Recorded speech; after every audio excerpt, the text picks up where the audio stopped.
Today we're going to talk about drafting. First of all, why would we draft? What's the point of it? Well, the reason is it'll give you energy savings upwards of 30%.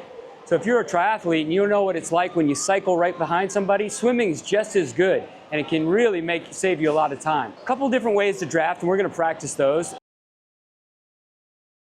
The first way is you draft directly on somebody's feet. So you're going to be directly behind them, making sure that you're as close to them as you can. Now, you don't have to be. You can still get the benefits of drafting, even up to 15%, even if you're back 10 feet, even slightly more than that. But the closer you are, the better the draft is going to be.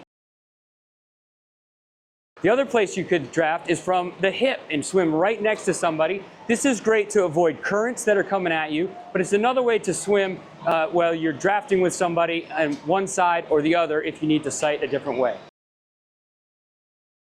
One of the techniques that we're also going to talk about is looking for the bubbles. So if you're swimming directly behind somebody, you can use the bubbles that their feet make as they're kicking in order to make sure you're following them correctly. It keeps you from having to sight so often. You can just follow the bubbles in front of you. Now, I will warn you, be careful.